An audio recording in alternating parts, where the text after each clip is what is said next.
Welcome back, everyone, to a new story. We really hope you enjoy it. Why is my body trembling? Trembling just from touching a dress. The question hung in the stale air of my apartment, a ghost of a whisper that I couldn't pull back. It was a question for myself, for the silent walls, for the neat and orderly life I had so carefully constructed. My name is Lionel. I'm 27, an accountant. My world is one of numbers, of balanced ledgers and predictable outcomes. I live a life that is, by all accounts, correct. I pay my bills on time. I sort my recycling. I file my taxes quarterly, correct. Yes, but empty, so profoundly, deafeningly empty. That evening was like any other. The commute home was a gray blur of traffic and tired faces. The walk up to my third-floor apartment was a familiar rhythm of footsteps on worn carpet. But something was different. Propped against my door, stark against the drab brown paint, was a box. It was a simple, elegant gray box, tied with a silver ribbon. No return address, no shipping label, no indication of who had left it. My first thought was that it was a mistake, a delivery for a neighbor. My second thought, tinged with the weary cynicism of a city dweller, was that it was some kind of elaborate marketing gimmick. I nudged it inside with my foot, locked the door, and set my briefcase down with a sigh. For a moment, I just stared at it. It was an anomaly in my world of right angles and calculated certainties. Curiosity, an emotion I hadn't felt in years, began to prickle at the edges of my disciplined mind. I knelt, my knees cracking softly, and untied the ribbon. It slid away like silk. Lifting the lid felt like breaking a rule I didn't know existed. Inside, nestled on a bed of black tissue paper, lay an invitation to a world I had never known. First, a dress. It was made of a shimmering silver fabric that seemed to drink the dim light of my hallway and throw it back. Softened and ethereal, it was a slip dress, form-fitting and deceptively simple. When I reached out to touch it, the material was cool, almost like running water, and shockingly smooth against my calloused fingertips. My hand recoiled as if burned, and that's when the trembling started, a faint tremor in my fingers that quickly spread up my arm.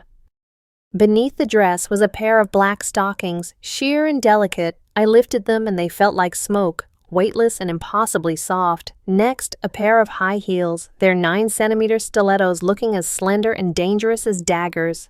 They were a glossy black, promising a precarious, unfamiliar posture. And finally, tucked into a corner, was a set of lingerie. Red lace, the color was so aggressive, so alive. It felt like it was shouting in the quiet room. A bra with intricate, floral patterns and a matching pair of panties that were little more than a whisper of fabric and lace. I felt a hot flush of shame creep up my neck. What was this, a prank, a cruel joke? I rummaged through the tissue paper, my heart hammering against my ribs, and found a small, white card. On it, in elegant looping script, were only 7 words. Try it. Your life could change. My first instinct was to laugh. A hollow, nervous sound echoed in the apartment. This had to be a joke from my old college buddies. Mark, probably. He always had a warped sense of humor. That was it. That had to be it. I'd show him. I'd play along with his ridiculous prank. Turn the joke back on him. I decided, in a moment of what I told myself was defiant humor, to make a video. I'd put on this absurd costume, record a sarcastic message, and send it to our group chat. It would be hilarious. Look at the crazy package I got. Guys, who wants to claim this? The plan gave me a sense of control, a way to frame this bizarre intrusion in a way that made sense to Lionel the accountant. It was a joke to be mocked, not an invitation to be considered. I took the items into my bedroom, the sterile beige space that was a perfect reflection of my life. I dropped the clothes onto my neatly made bed, the vibrant red and shimmering silver looking like a stain on the bland landscape of my existence. The video idea was my shield, my excuse. Just for a laugh, I muttered to myself, propping my phone up on the dresser. I stripped off my stiff work shirt and trousers, the familiar fabrics feeling suddenly coarse and restrictive. I stood in my plain, gray boxer briefs, a man I barely recognized, his body a collection of angles and responsibilities. Then, I picked up the red lace panties. The fabric was so light, so foreign. As I stepped into them, the lace brushed against my skin, and a shiver, completely involuntary and utterly electric, shot through me. It wasn't a shiver of cold or of fear. It was something else, something I couldn't name. It was a resonance. It felt both alien and, terrifyingly, correct. My hands were shaking as I picked up the matching bra. I fumbled with the clasp at the back, my fingers clumsy and thick. After several attempts, it clicked into place. The lace cups felt strange against my flat chest, a gentle pressure that was both a question and an answer. My skin tingled where the fabric touched it. I wasn't laughing anymore. The idea of a video was fading into a distant fog. Next, the stockings. I sat on the edge of the bed and carefully rolled the impossibly sheer nylon up my leg.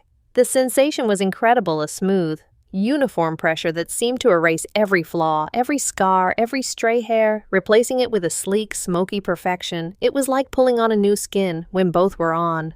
My legs looked different, longer, more defined. Then came the dress. I picked it up, and the cool satin flowed through my hands. I stepped into it and pulled it up. The fabric slid over the stockings, over the lace, over my hips and waist, my chest. It was a continuous, liquid caress. It settled around my body, clinging in a way that didn't feel restrictive but supportive, as if it were holding me together. I felt my breath catch in my throat.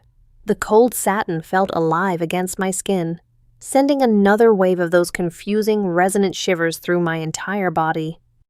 Finally, the shoes. Getting my feet into them was a challenge. They were narrow, and my feet felt wide and clumsy. But once they were on, and I pushed myself to stand, the world tilted, literally. I wobbled, my hands shooting out to brace myself against the dresser. My entire posture was forced to change. My weight shifted forward. My back had to arch slightly to maintain balance. My shoulders naturally fell back, and my hips pushed forward. It was an entirely new way of occupying space. For a long minute, I just stood there, swaying slightly, getting used to the strange new geometry of my own body. The video was completely forgotten. The joke was dead. There was only the rustle of satin and the frantic, wild beating of my own heart.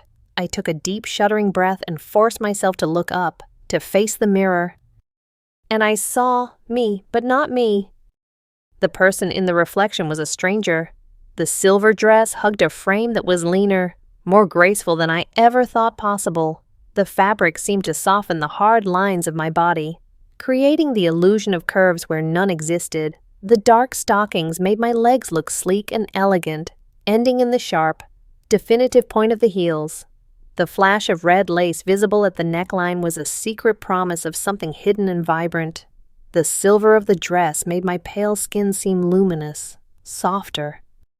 My short, neat hair was still Lionel's hair, my face was still Lionel's face, but the context was so profoundly different that the whole picture had been rewritten. The way I held myself, the slight arch in my back, the way my chin was lifted to maintain balance, it was all new. It was all her. I reached out a trembling hand and touched the cool surface of the mirror, my fingers tracing the outline of the stranger wearing my face. The words came out, unbidden. A whisper filled with a terrifying, exhilarating awe. Is this me? The plan to mock, to ridicule, to turn this into a joke for my friends, evaporated into nothing. There was only silence, a long, profound silence as I stood before the mirror, looking at a reflection that felt more real than the man I had been just an hour before. The next morning, my alarm went off at its usual 6:30 a.m. sharp. The shrill, insistent beeping was the soundtrack to my life, the starting gun for another day of spreadsheets and muted colors. But today, the sound was an intrusion, a harsh noise from a world I no longer felt a part of. I slapped the snooze button, my arm heavy and slow. My body felt different. I was acutely aware of the memory of last night's sensations, the slide of satin, the whisper of lace, the tight embrace of the heels. I swung my legs out of bed and walked to the closet. The neat rows of pressed dress shirts, white, blue, light gray, and tailored trousers stared back at me, a uniform for a soldier in a war of quiet desperation. They were Lionel's clothes, safe, predictable, suffocating. I reached for a crisp white shirt, my fingers brushing against the starched cotton, and a wave of something akin to revulsion washed over me. It felt like putting on a costume, a rough, ill-fitting one. My gaze drifted from the closet to the corner of the room where the silver dress lay pooled on my armchair, shimmering softly in the morning light. It looked like a fallen star. The red lingerie was a splash of defiant color beside it. I closed the closet door with a soft click. I couldn't do it. I couldn't go to work. I couldn't put on the Lionel uniform and pretend that nothing had happened. I picked up my phone, my thumb hovering over my boss's contact. My heart hammered. This was irresponsible, illogical, but my fingers moved of their own accord. Typing out a message, feeling unwell. Won't be able to make it in today. It was a lie, and yet it was the truest thing I had ever written. I wasn't sick in the conventional sense, but I was profoundly, fundamentally unwell in a life that wasn't mine. The moment the message sent, a wave of relief so powerful it made me dizzy washed over me. I had bought myself time. A day. For what? I didn't know. All I knew was that I couldn't face the world as Lionel today. I walked back over to the chair and picked up the dress. This time, there was no hesitation, no pretense of it being a joke. This was an experiment, a desperate, terrifying experiment. I slipped on the lingerie, my movements less fumbling, more certain. The lace felt less like a foreign object and more like a second skin. The stocking slid on with a practiced ease I didn't know I possessed. As I zipped up the silver dress for the second time, my body seemed to remember. It settled into the garment as if it were coming home. I put on the heels and stood up. The initial wobble was gone. I took a tentative step on the hardwood floor, then another. A rhythm started to emerge. It was a different way of walking, not from the legs, but from the hips, a gentle sway that felt natural. As I walked from the bedroom to the living room, I caught my reflection in the dark screen of the television. I stopped. My posture was straighter. My chin was lifted slightly. My shoulders, which I always held tensed up near my ears, had dropped and softened. I looked poised. I looked elegant. I spent the next hour just being. I walked around my apartment, the click-clack of the heels the only sound. I made coffee, my movements careful and deliberate. Holding the warm mug felt different. My fingers curled around it in a more delicate way. Everything was being recontextualized through this new physical form. It was a profound shift in perception. Lionel lumbered through life. This person glided. I sat on the sofa, the satin of the dress cool against my legs, and I tried to understand what was happening to me. Why did this feel so right? It wasn't just about the clothes. The clothes were a catalyst, a key that had unlocked a door inside me I never knew existed. I thought back on my life, searching for clues. I remembered being a boy, being drawn to my mother's jewelry box, to the soft textures of her scarves. I remembered the shame I felt when my father told me to man up and stop crying, to go play with trucks instead of drawing. I had learned, very early on, to build a fortress around myself, a fortress of masculinity, built with bricks of stoicism, practicality, and emotional suppression. Lionel was the warden of that fortress. He kept everything soft, gentle, and vulnerable locked away in the deepest dungeon. This dress, this strange gift, hadn't created something new. It had simply handed me the key to that dungeon. The person I saw in the mirror wasn't a costume or a character. It was the prisoner. And she was finally breathing fresh air. The feeling wasn't one of pretense. It was one of permission. Permission to be soft. Permission to be graceful. Permission to exist in a way that didn't involve constant, exhausting performance of a masculinity that had always felt like a borrowed suit. I walked into the bathroom and stood before the mirror again, studying my face. It was still my face, but the harsh, critical gaze of Lionel was gone. In its place was a softer, more inquisitive expression. The eyes seemed wider, more open. I touched my cheek. The skin felt the same, but my perception of it had changed. A question bubbled up from somewhere deep inside. A question so audacious and so obvious that it took my breath away. It formed on my lips before I even consciously thought it. If I were a woman, what would my name be? I waited, as if for a voice from the heavens, But the answer didn't come from without. It bloomed from within, fully formed, as if it had been waiting there my whole life. The name felt like a chord struck in the center of my being, a perfect, harmonious note that vibrated through every cell. Valeria. I whispered it aloud. Valeria. The name felt like silk and silver in my mouth. It sounded ancient and strong, beautiful and resonant. It felt mine. As I said it, looking at my reflection, something clicked into place. The stranger in the mirror suddenly had a name. She had an identity. And in that moment, she stopped being a reflection and started being me. Lionel was the mask I wore for the world.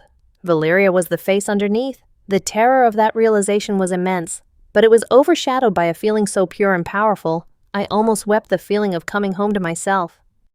The rest of the day was a blur of discovery. I, as Valeria, explored the confines of my apartment, this small stage for my rebirth.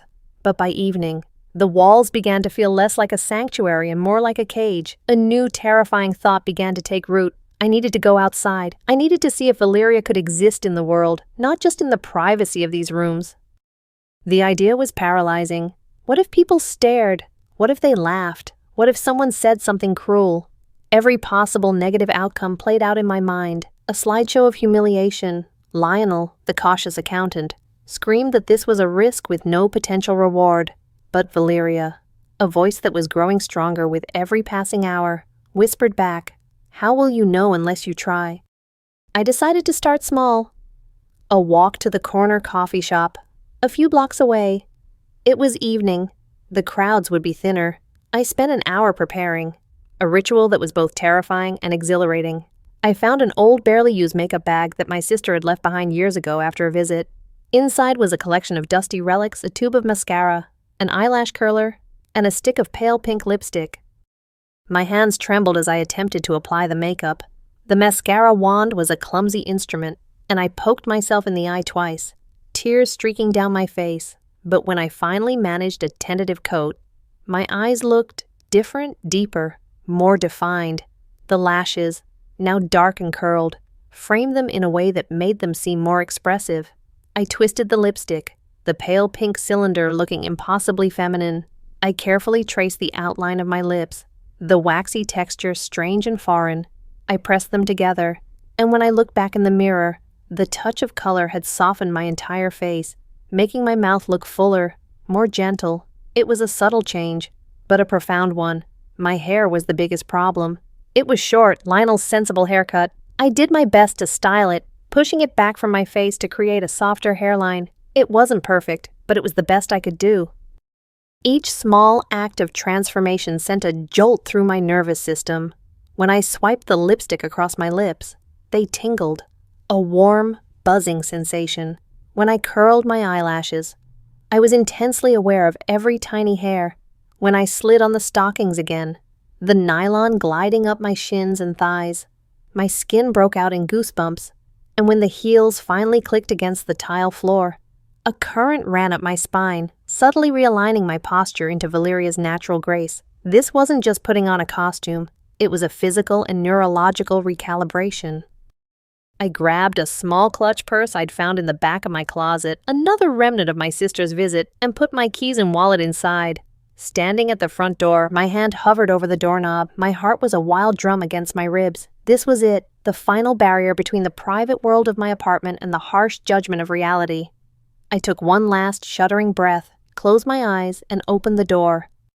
The cool evening air hit my bare arms, and I flinched. The sounds of the city distant sirens, the rumble of traffic, the murmur of voices were suddenly amplified, overwhelming. Every footstep on the pavement outside felt like an approaching judgment. I forced myself to step into the hallway, pulling the door shut behind me. The click of the lock sounded like the world's final, most definitive sound. No turning back. The walk down the stairs was a masterclass in terror. The heels made a sharp, authoritative sound on the linoleum, a sound that screamed. Look at me. I was convinced every neighbor could hear me, that they were all peering through their peepholes, whispering. But when I reached the lobby and pushed through the main doors onto the street, nothing happened. No one pointed. No one gasped. The world just kept moving. I started walking, my steps small and careful at first. The concrete sidewalk was an uneven, treacherous landscape in these heels. But after a block, the rhythm I'd found in my apartment returned. My hips swayed gently, my arms moved in a more fluid motion. I kept my eyes fixed on the pavement in front of me, too scared to look at the faces of the people I passed. Then a gentle voice broke through my bubble of fear. "Oh, my dear, what a beautiful dress." I flinched and looked up. An elderly woman with a kind, wrinkled face and a small dog on a leash was smiling at me. Her smile was genuine, warm, and completely devoid of judgment. She was just a woman complimenting another woman on her dress. My mind went blank. I couldn't form words. A hot blush, a sensation I hadn't felt since I was a teenager, flooded my cheeks. I managed a small, shy smile and a whispered, "Thank you." "Silver is a wonderful color on you," she added, before her dog tugged her along. I stood frozen for a moment, her simple, kind words echoing in my ears. It was a tiny interaction, meaningless to her, but to me, it was everything. It was the first external validation that the world might not see a freak or a man in a dress. It saw a woman, and it saw her as beautiful. The warmth of that compliment was like a shot of pure courage. It straightened my spine and lifted my chin. I continued my walk, my terror slowly receding, replaced by a fragile, budding confidence. When I reached the coffee shop, a young man who was leaving saw me approaching and held the door open. "After you," he said with a nod, and then he added with a slight, almost imperceptible shift in his tone, "Ladies first."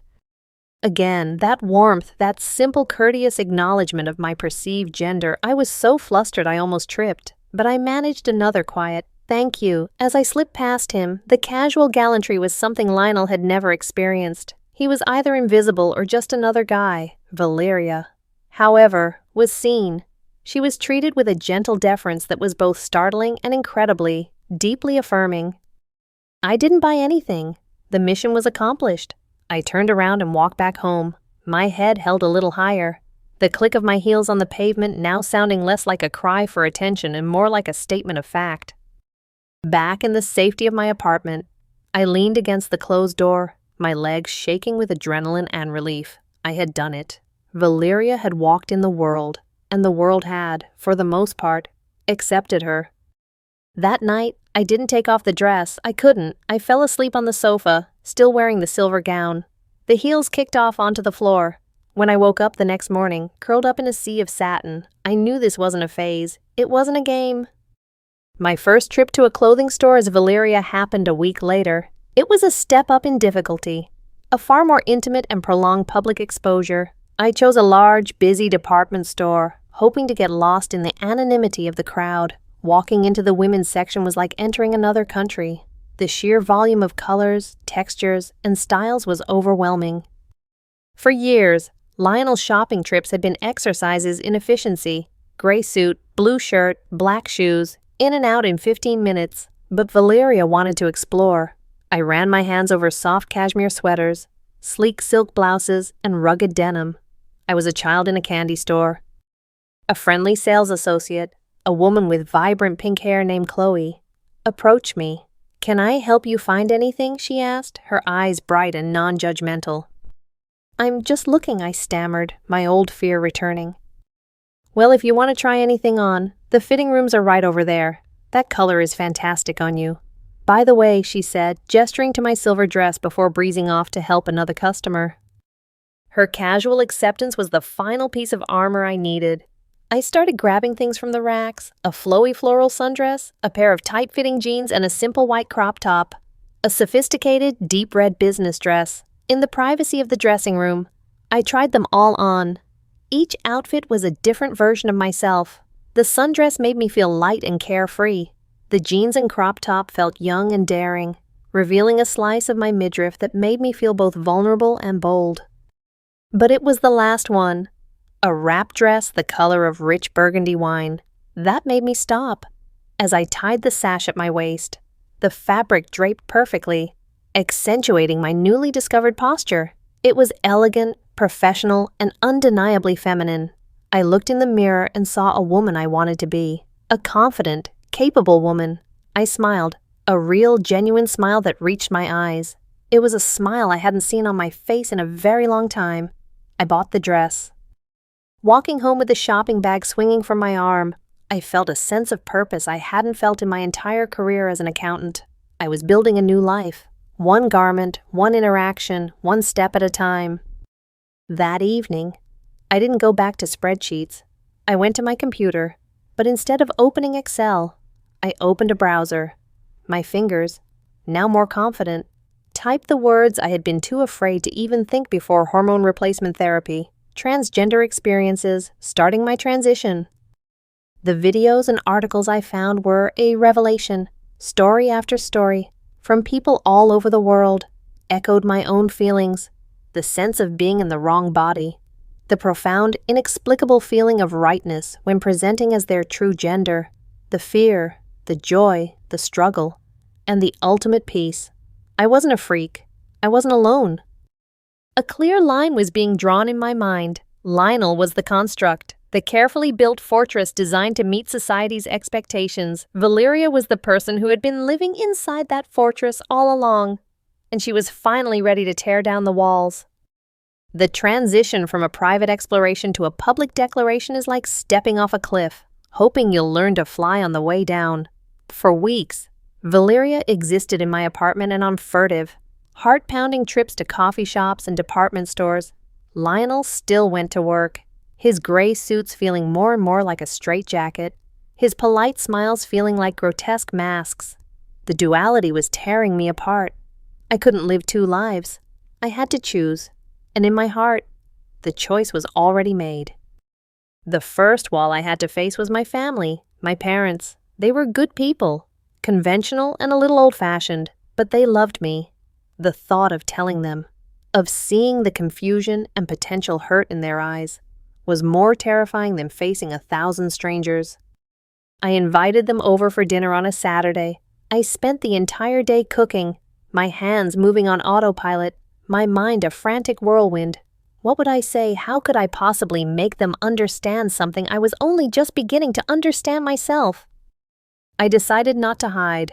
When the doorbell rang, I took a deep breath, smoothed down the front of the original silver dress, my armor, my banner, and opened the door. The look on their faces was a complex tapestry of emotions, woven in an instant. First, utter confusion. My mother's eyes darted from my face to the dress to the subtle makeup I was wearing. My father's jaw went slack, his hand, which had been raised to knock, frozen in midair, then a flicker of disbelief, as if they were trying to solve an impossible riddle. "Lionel," my mother whispered, her voice barely audible. "Hi, Mom. Hi, Dad. Please, come in," I said, my voice steadier than I felt. They stepped inside, moving with a hesitant, cautious energy, as if they had walked into the wrong apartment. We sat in the living room, a cavernous silence stretching between us. I had rehearsed speeches, logical explanations, but in that moment, all I had was the raw, terrifying truth. "I know this is a shock," I began, my hands clasped so tightly in my lap that my knuckles were white. "There's no easy way to say this. The person you've known as Lionel, it's not the real me. It's a role I've been playing my whole life because I thought it was what I was supposed to do. The real me is a woman." My mother just stared, tears welling in her eyes. My father looked down at his hands, his face a mask of stone. I don't understand," my mom finally said, her voice trembling. "Is this a phase? Did something happen?" "No, Mom, it's not a phase. This is who I am, who I've always been. Deep down, I've just been too scared to admit it, even to myself." I took another breath, the words spilling out. "My name is Valeria." Saying the name aloud to them felt like the final definitive act. It was real now, irreversible. My dad finally looked up, his eyes filled with a deep, profound confusion that broke my heart. "We raised a son. We named you Lionel. What are we supposed to do with this?" "You don't have to do anything," I said, my own tears starting to fall. "I'm still your child. I'm the same person inside. I'm just finally letting that person be seen. I need you to try and see her too." The conversation went on for hours. It was messy and painful. There were tears and long, difficult silences. They asked questions I didn't have answers to. They worried about my safety, my career, my future.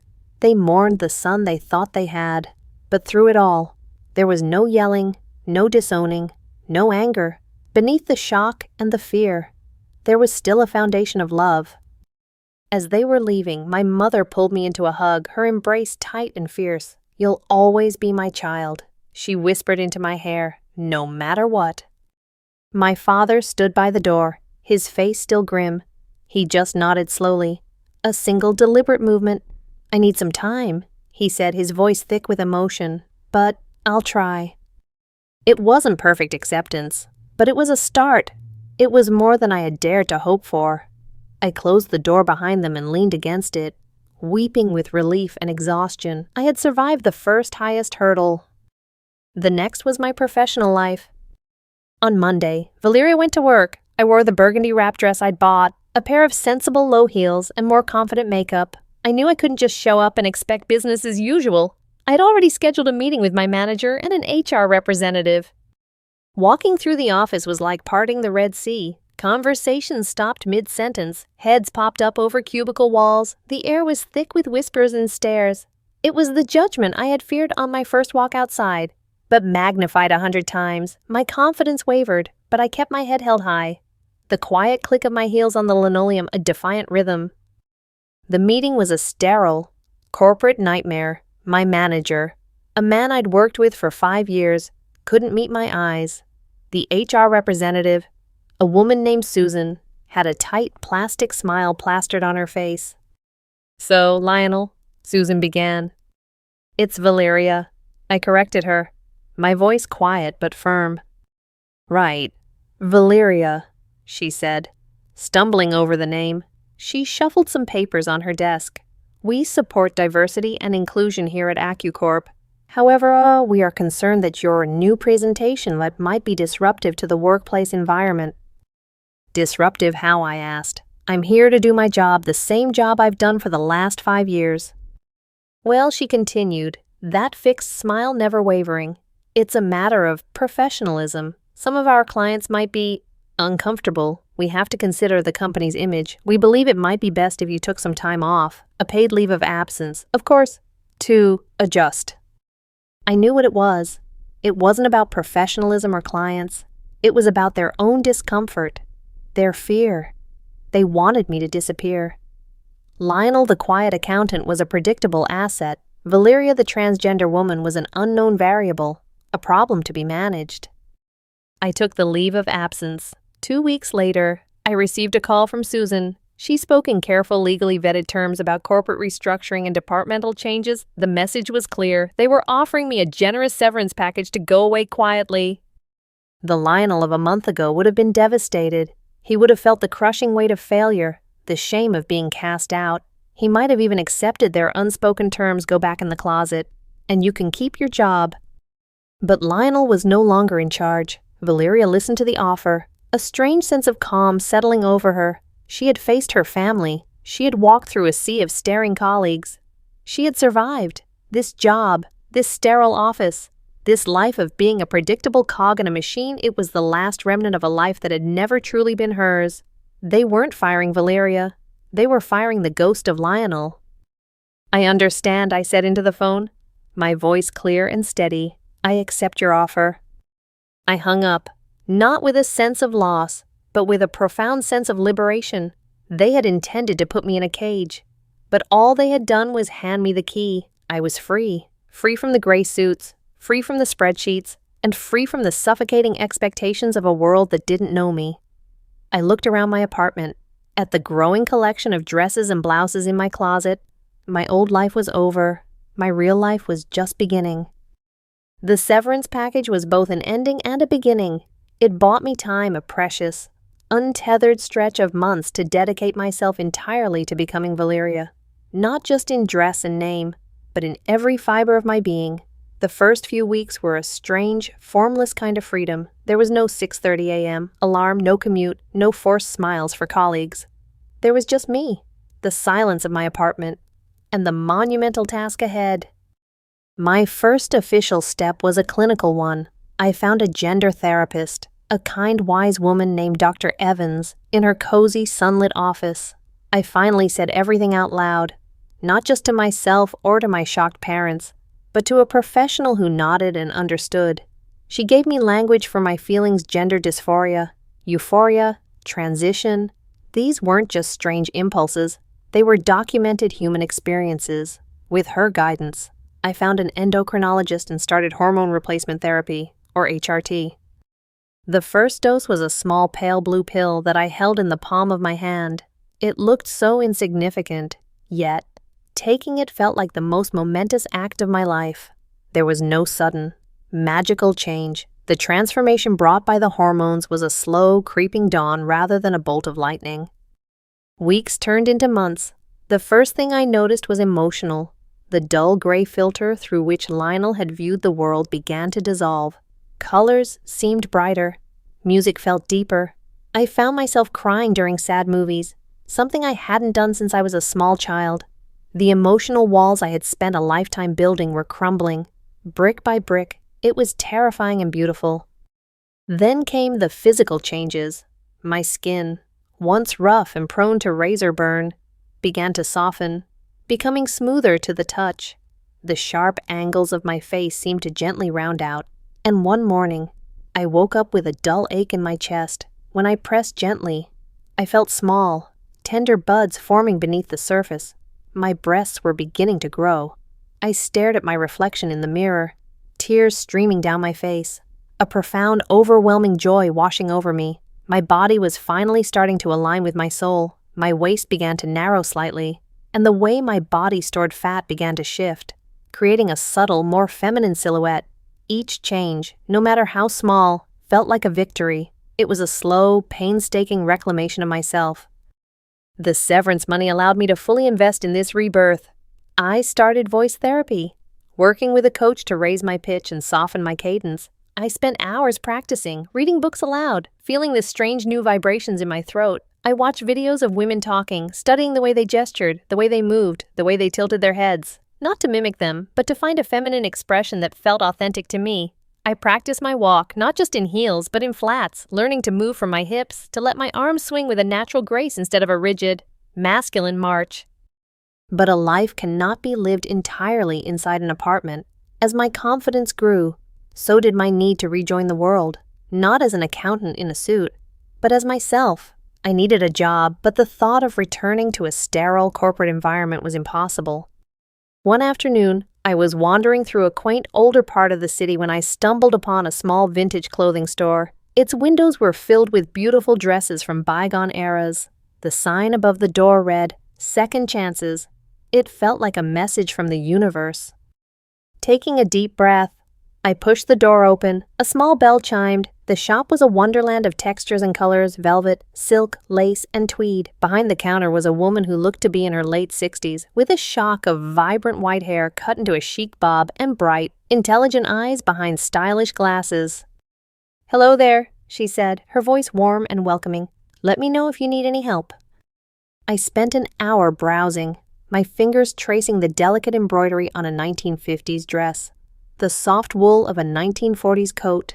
The owner, whose name I learned was Eleanor, watched me with a knowing, gentle smile.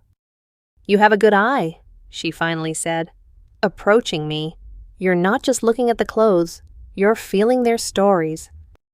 "They're beautiful," I said, my voice still a work in progress, but softer than it used to be. "Everything in here feels like it has a soul." "That's because it does," she chuckled. "These clothes have lived. They've been to parties, on first dates, maybe even a wedding or two. They're just waiting for their next adventure." She paused, her gaze direct but kind. "You look like you're about to start a new adventure yourself." Something about her directness, her complete lack of subterfuge, made me feel safe. We started talking. I told her a little about my past, about my love for beautiful things, about my search for a new beginning. By the end of the hour, on what felt like a wild, impossible whim, she had offered me a job. Working at Second Chances was my salvation. It was a world away from the cold logic of accounting. My job was to help people find beauty, to see the potential not just in old clothes, but in themselves. I learned the history of fashion, the art of tailoring, the magic of finding the perfect accessory. Eleanor was a patient and brilliant mentor. My new life began to take shape.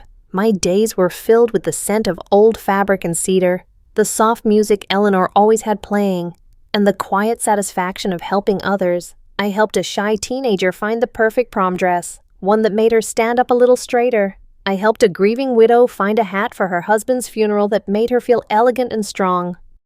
It was in these small human interactions that I truly blossomed. Occasionally, a male customer would come in, looking lost. One man was searching for a gift for his wife.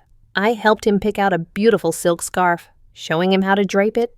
As I arranged it over my own shoulders to demonstrate, my fingers brushed against his, and I saw a faint blush creep up his neck. He stammered a thank you, his eyes a little wider than before. It was a light, fleeting moment of innocent flirtation, a gentle acknowledgement of me as a woman, and it left me feeling warm and seen. 6 months after walking out of AccuCorp, I was a different person. My voice was softer, my body was curvier, my movements were fluid and natural. My friends and family, after the initial shock, had begun to adjust. They stumbled over pronouns sometimes, but they were trying. My father had even called me Valeria for the first time on my birthday, his voice gruff but sincere. It was the best gift I had ever received. I was no longer Lionel playing dress-up. I was no longer a project in transition. I was simply Valeria. I had a job I loved, a community that accepted me, and a body that was finally starting to feel like home. I had found my second chance. A year had passed since the first mysterious package had arrived at my door, the catalyst that had shattered one life and created another. It was a crisp autumn afternoon. The leaves outside my window were turning brilliant shades of red and gold, a perfect reflection of the vibrant transformation my own life had undergone. I had just come home from a wonderful day at Second Chances, my arms full of groceries, my mind pleasantly tired. As I approached my apartment door, I stopped. There, in the exact same spot as before, sat a small familiar gray box, tied with the same silver ribbon. My heart didn't pound with fear this time. There was no panicked jolt of confusion. Instead, a deep, calm stillness settled over me. I knelt, my movements graceful in the simple A-line skirt and boots I was wearing, and picked it up. It was light, almost weightless. Inside, I knew this wasn't a test or a challenge. It felt like an epilogue. I unlocked my door, placed my groceries on the counter, and sat on my sofa, the same sofa where I had awoken in a silver dress, a confused and terrified stranger to myself. Now it was simply my sofa, in my home, a place of peace. I untied the ribbon and lifted the lid. Inside, on a bed of black velvet, lay a single delicate silver necklace. The pendant was a butterfly, its wings intricately detailed, poised as if in mid-flight. It was beautiful, simple, and impossibly perfect. Beneath it was another small white card, with the same elegant looping script as the first. This time, it said, "The rest of the way, you fly on your own." I picked up the necklace. The metal was cool against my skin, the butterfly resting in the palm of my hand. A year ago, I would have been consumed by the mystery. Who sent this? Why was I being watched? The questions would have driven Lionel, the man who needed every variable to be known and accounted for, insane. But Valeria was different, I realized, in a moment of quiet clarity, that it didn't matter who sent the gifts. The sender wasn't the source of the magic. The box hadn't changed me. It had only given me permission. The true catalyst, the true force of change, had been the person locked inside me all along. The gift giver had knocked on the prison door, but I was the one who had to be brave enough to turn the key and walk out into the sun. His final gift wasn't a summons or an instruction. It was a farewell. It was an acknowledgement. The butterfly wasn't a command to transform. It was a celebration of the transformation that had already happened. I walked to the mirror hanging in my hallway, the same mirror that had once shown me a terrified man in a dress. Now it reflected a woman. Her hair was a little longer, styled in a soft bob that framed her face. Her eyes, no longer hidden behind a mask of weary masculinity, were bright and alive. Her smile was gentle and genuine. Her body, softened by hormones and shaped by a newfound confidence, was her own. She was wearing a simple turtleneck sweater and a plaid skirt, an outfit she had chosen herself, an expression of her own taste and style. She was not a costume, she was real. With steady hands, I clasped the butterfly necklace around my neck. The silver pendant settled perfectly in the hollow of my throat. It felt like the final piece of a puzzle falling into place. I looked at the woman in the mirror. At Valeria, I touched the cool, smooth surface of the butterfly. My heart was calm, filled not with fear or excitement, but with a profound and lasting peace. The journey that had started with a trembling hand touching a silver dress was complete. The voice that had whispered, "Is this me?" had finally been answered. Yeah, it is, I am, and I was finally, wonderfully, home.